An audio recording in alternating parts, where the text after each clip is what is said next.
welcome to LeEdFollow. Hello and welcome back to LeEdFollow. Today I'm with my friend Charlie and we're going to be fitting a HKS HiPower Spec L exhaust system to his GR86. Let's do an unboxing then. Everyone likes a good unboxing. Pretend I'm not here.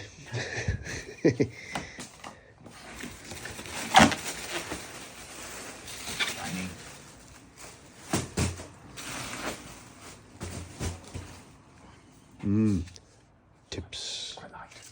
Very light. Do you want to weigh it? Nah. You know how much they weigh, I guess, roughly. Yeah, I can't remember, but I do know. Very nice. Those remind me of the Blitz Spec. Yeah, this is the reminder of a wine glasses, but same difference. Don't want to make it. Cool. There. Yep.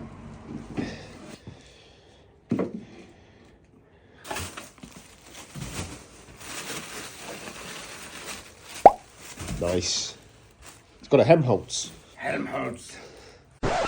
So this is probably a good point to just pause the video and explain to you what me and Charlie are babbling on about. Now, if you've ever bought a cheap exhaust system in the past for your car and you've driven down the motorway at 70 miles an hour at a constant RPM, you may well have experienced drone.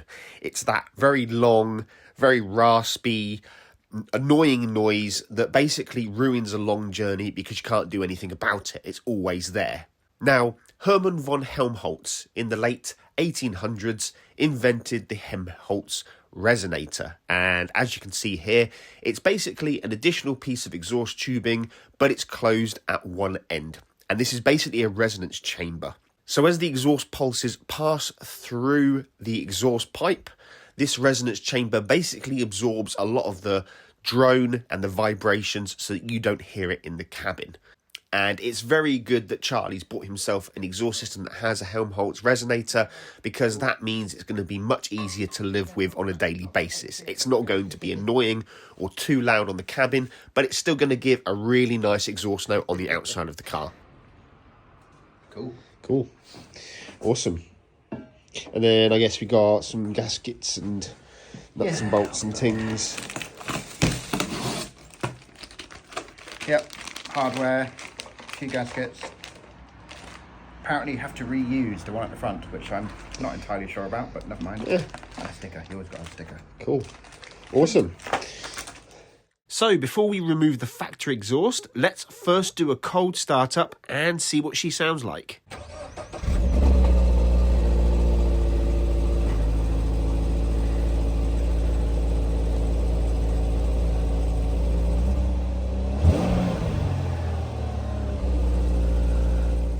And now, a warm start. It's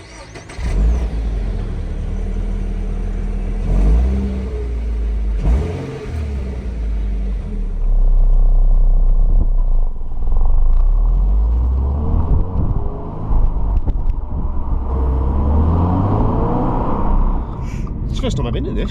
Is it? Yeah. First time been in a manual one? Yeah, because I've been in Paul's. That's the only other one I've been in. Oh, mine's better than Paul's. Got a spoiler. Yeah.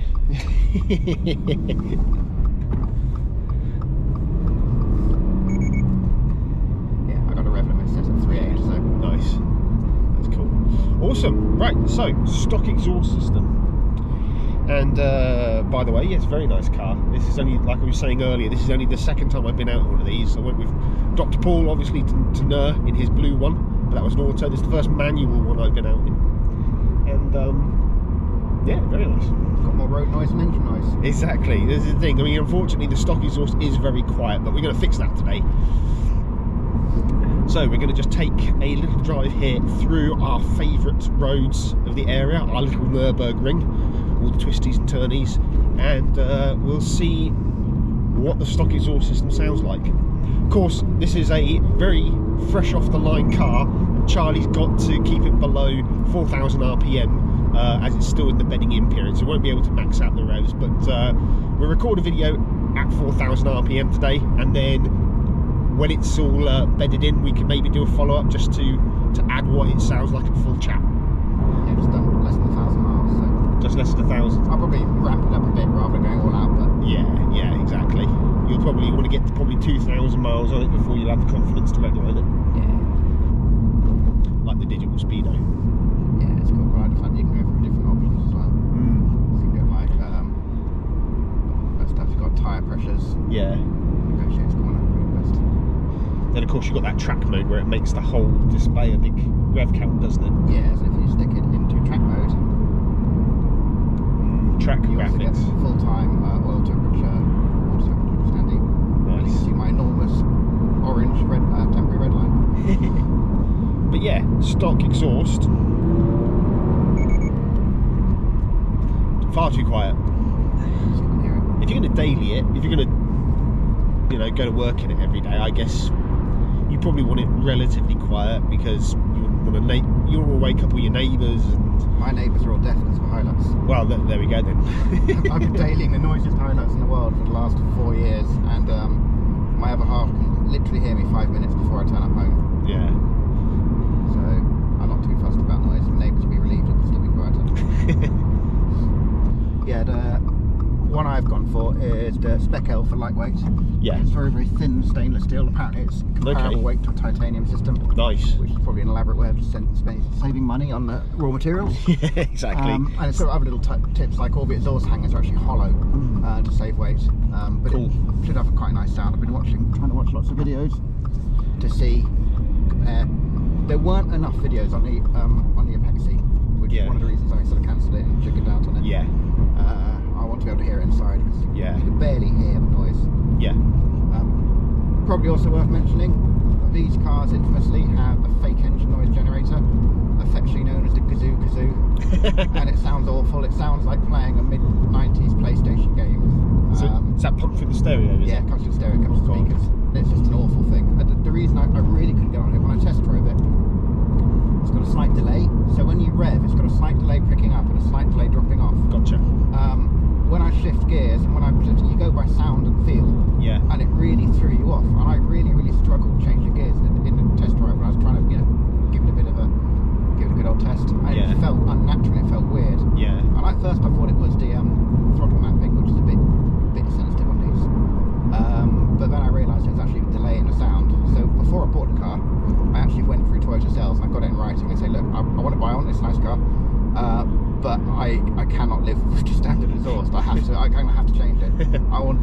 Can you confirm in writing that you're not going to invalidate my warranty for having an aftermarket exhaust? It'll only be cat back. And their answer was, it's fine. Any warranty on the exhaust we won't cover, which is fair enough. Yep. But as long as it can't be proven to have actually broken something else, warranty will be intact. So at that point I thought, yeah, okay, thank you very much. Take your money. I'll have a car.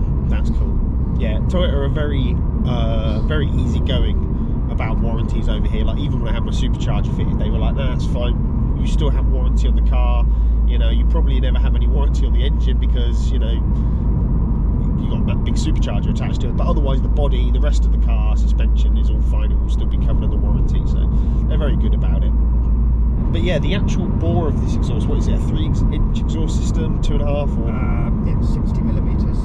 Okay, so I think that's 2.5. Let me just Google it. I think it's about 2.5. Yeah. Yeah. And that was the other thing. The HKS was slightly larger bore than the Apexi that I originally went for, and I may have been inspired by larger 3-litre flat sixes.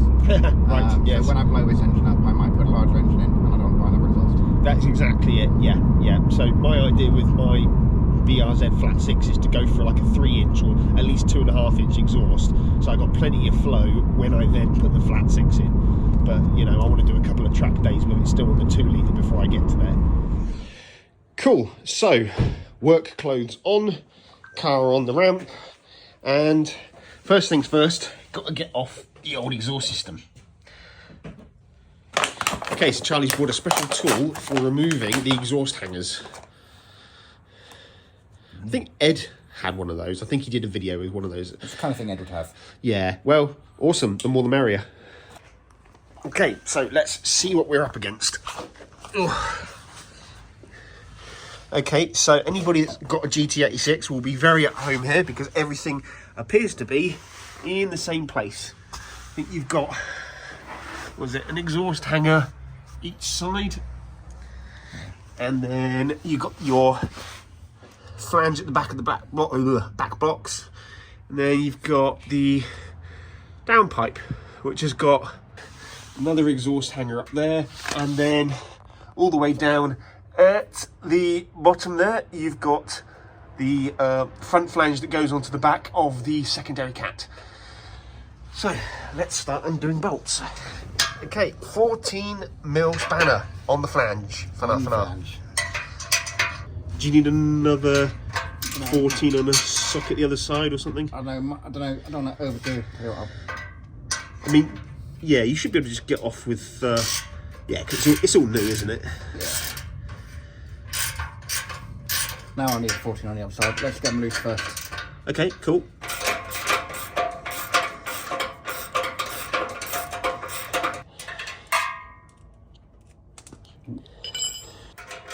It's still quite hot.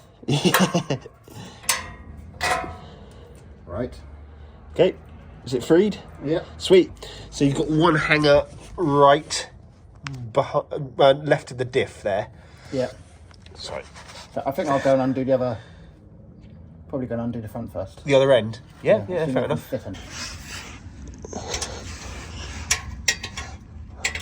Hot.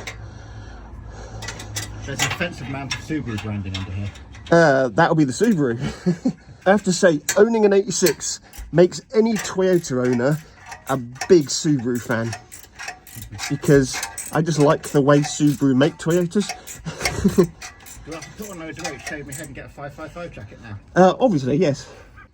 Okay, so let me grab this end. Yep, I got the weight. Cool.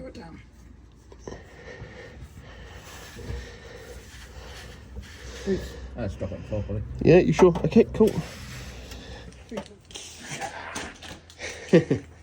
So, top tip, look after your tips as you're removing the old exhaust system. So Charlie's just defiling one of my t-shirts here so that we can pop a bit of rag over the tips, and then that way when we remove it, we're not going to scratch up all the shiny metalwork. It'll probably make no difference at all, but it might help protect some plastic. Well, yeah, exactly, yeah. Oh, such a game changer. All these years I've not had one of these things. Do you want to get it like 99% off, and then I can jump under there and hold it while you then do the other side? There you go, that's off, I think. Nice. Right, do you want me to hold this then? Yeah, while please. you go around the other side? Oh, there we go. It's off. Nice. Have a quick look under there for anybody who's curious as to what the underneath of a GR86 looks like. It's very similar to a GT86. Surprise, surprise. Funny that. So we are now going to put the two parts of the midsection together, and then we're going to insert that under the car, bolt it up to one end, hang it on the middle exhaust hanger to support the weight, and then that leaves us free to put the tips on. Tips. You always got to line it up first. Yeah, you've got to get all your Get your nuts in line. nuts in a row. Management speak.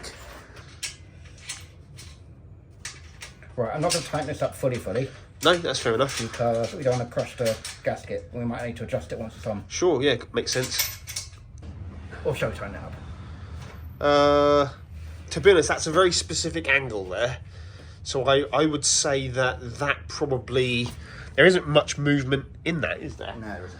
There's not much adjustment, so it'll just be one less thing to do on your back underneath the car. That's what I'm thinking. Yeah, to be honest, as tight as you can do it with two spanners, it'll probably be plenty of torque, isn't it? Yeah, it actually it draws itself in line quite nicely. Yeah. That'll be fine. I'm known for tightening everything, so. Right. Don't worry. Right, so into here, then all bolted back up, reusing the standard nuts, springs and bolts that the car came with, because the HKS system doesn't come with new ones up this end. All the new nuts and bolts and everything is everything else. Okay, Helmholtz. Right, so back boxes. Right.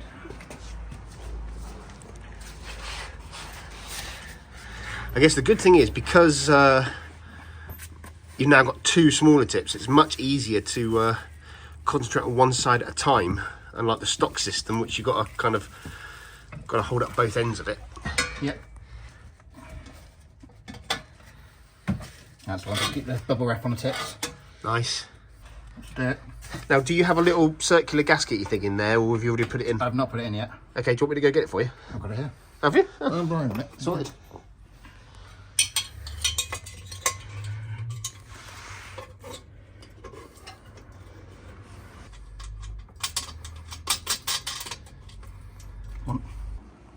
Okay, tip 1 on. Tip 2. Helmholtz.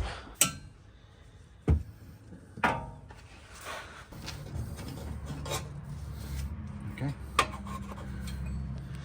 Tell you what, Dave, this thing goes on beautifully. Right. Shiny. I was going to say a cold start. It's not going to be cold, but it's not fully warmed up. We get a cold-ish, a warm start. Lukewarm start. Lukewarm, a tepid start.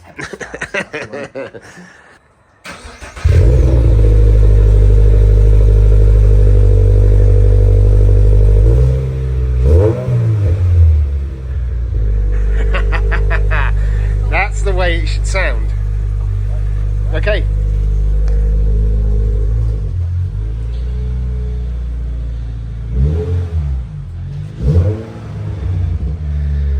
Okay, so success, exhaust is on, exciting times. Let's go. That's better. Yes, that's nice. That's not too loud. Yeah, that's right now. If anything, that's how I would imagine, like, if they did like a GR86 like track version or something like that, it would be a little louder than stock. And this is what I imagine, like OEM plus. Yeah. Much better than the kazoo. The kazoo. Yeah. Ooh. Yeah, that's nice. It's got that kind of HKS smooth. Yeah. And of course, because you've got the massive Helmholtz resonator, it shouldn't be Helmholtz. You shouldn't have any drone on the motorway at 70. Hopefully not.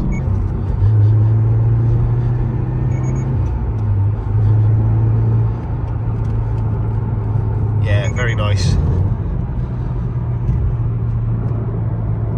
Oh, it pops on over. It pops on your rev match. Did it? Yeah. Nice. Good. Oh yeah, I can imagine this is going to be very poppy.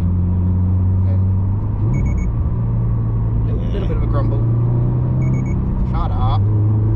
Is it all sound, or can you feel a bit of extra torque? Does it feel a bit more? It's hard to tell because I've not really.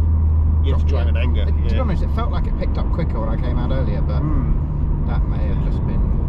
The ECU will probably take a while to readjust anyway. I mean, this sounds nice, keeping it low up here. I mean, when you're gunning it, like, when does the red line kick in on this? I keep forgetting. Is it actually at 7.5? Well, for me right now, 4. 4, yeah. But you can imagine how 7.5. awesome this must be, like silky smooth honey at like $7 grand. It's gonna sing, isn't